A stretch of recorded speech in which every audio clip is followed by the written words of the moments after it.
Hello everyone, welcome back to the Topical Hour. Today we're going to be reviewing The Last of Us from 2013. As usual, I'll give a number rating first. This game happens to be a 9 out of 10, not a 10. For those of you who think it's a 10, let me explain. Now, I actually start off by saying that this review completely disregards the second game because believe me, we'll have our hands full with that behemoth another day. The first and most important thing to note is how this game starts. I got this game for free through PlayStation Plus a few years ago, and it's the remastered version.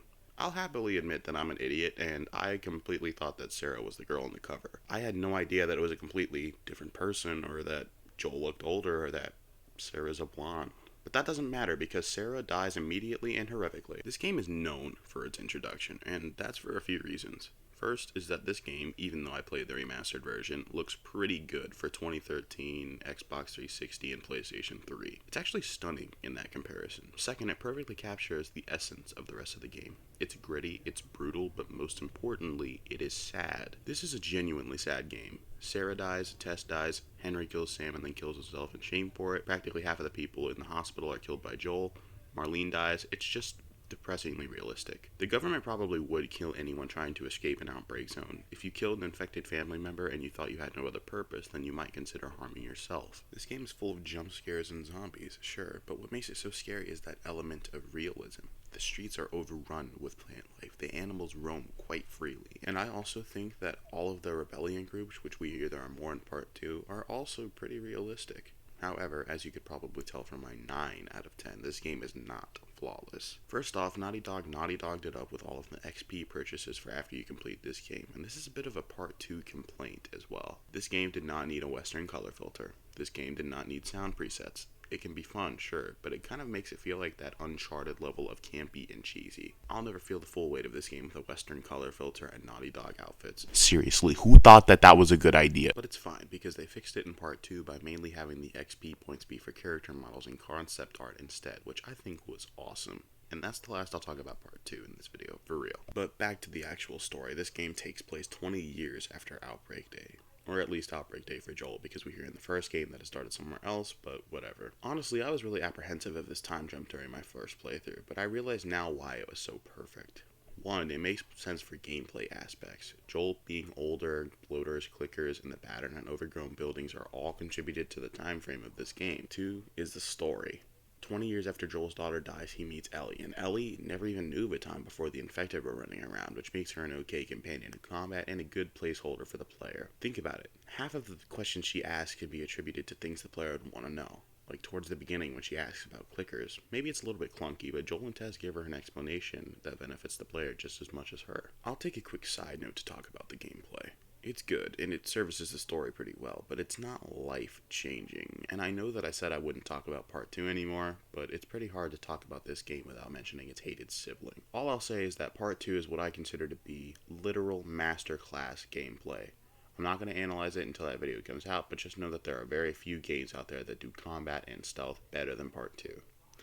But this game's combat is fine and fun, although I think it could help out more, and I also think that, for some reason, the scavenger combat is the best. I prefer to fight people in this game much more than the infected, which sucks because there's a lot of infected in this game. I remember hating whenever Joel would put his mask on because he just put it on, and that would always mean, yep, time for more zombies! I also think that Naughty Dog, in trying to be realistic with spores and gas masks, got it wrong. I know this has been pointed out, but the whole idea of spores is that they stick to your clothing. They aren't total aerosols, so gas masks would be useless if you didn't immediately shower after an encounter with infected or spores. But I still like the idea behind it, and I'll give it a pass. I'll go through the story by seasons and highlights, pretty much like the game did.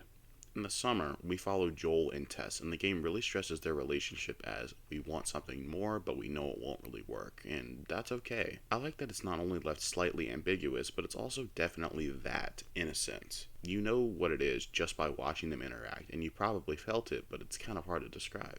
But it's fine, because Tess also dies immediately and horrifically. I'll say this. You can feel the energy that both Ellie and Joel bring to the table as soon as they set off alone. But what changes the story from all the others is something as simple as care. Naughty Dog cared about this game. Ashley Johnson, who kind of steals the show if we're being honest, cared about this game. And Troy Baker and Nolan North, as many games as they'd done, cared about this game. They cared enough to put in the little details. Voice lines of Joel's love for coffee, Ellie not knowing how to whistle and figuring it out over time, the animals that you come across throughout the story. I know these details sound dumb and little, but those little details are the foundation that this game rests on. It's what makes it so good. But I'll also admit that the summer offers the least of that. However, it does have my favorite section of the game, which is Billstown. By far, I like this part the most. Without the polished and refined mechanics of part 2, I died over 10 times on this part for my first time. It's awesome, it introduces bloaters, and it's not bad for some of the comedy lines that Ellie and Bill bring to the table. It also really shows just what the state of the world is, with an entire town abandoned and left for the infected. I won't say anything about the death of Sam and Henry because I feel like I've already said enough, but it's depressingly realistic. That is all. Then comes the fall. Not much to say about this part, other than that Joel somehow meeting his brother again is cool, and I really like how far Ellie goes to avoid saying that she likes Joel, but still won't really let it go. And then we come to the real part of this game that everyone loves. The part where Joel literally died. But oh no. Because of his iron will to live, and because of his plot armor, he survives his literal 7-foot fall onto rusted and 20-year-old rebar. Oh, and Ellie helped too, I guess. But everyone really loves Winter because it's easily the most profound section of the game. Like, it's never said out loud what David's intentions are, but you just know. And the fact that Ellie is taking care of Joel, but as soon as she's put in danger, he mutilates 2 men and kills another dozen just to find her. Such a rapid change in demeanor and rapid change in perception.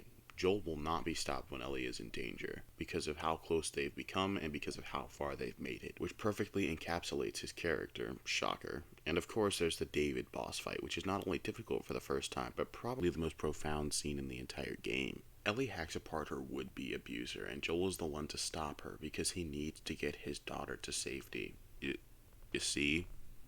Do you see the metaphor? And then there's spring and the ending. This ending is genuinely perfect, and it's exactly the way it should have gone down. Joel killed a quarter of the people in that hospital to save Ellie, because like I said, he would not be stopped. I'm not even going to dig that deep into it, because everyone knows why this ending is the perfect ending. It's heartbreaking, but it's exactly in character, and the perfect catalyst to Ellie and Joel's relationship in the next game. However, I have 2 problems with this game. First is that it can be heavy-handed in its symbolism and its metaphors. There aren't a lot of questions as to what this game means, which I think hurts it a little bit. Even if it is the perfect cliche, it's still a little bit of a cliche. And 2 is that no one, not a single human being in that hospital, thought to wake up Ellie to not only decide for herself, but to convince Joel to chill. If Ellie herself had told Joel that it was okay, sure, he might have massacred the place anyway. But that was literally the only chance they had, and they didn't even try. But because this review is starting to get a little long, I've got to wrap things up and say that yes, there are a few flaws in this game, and not a single perfect aspect of this game. But every aspect, while not perfect, is still in the upper echelon of greatness. There's nothing in this game below S or A tier. Everything is top notch, even if it's not perfection, which is why it's a good, solid 9 out of 10. Like I always say, this review took me a long time to make, so if you could subscribe to add to the fruit of my labor, that'd be real nifty. Or not, that's fine. Play nice, people.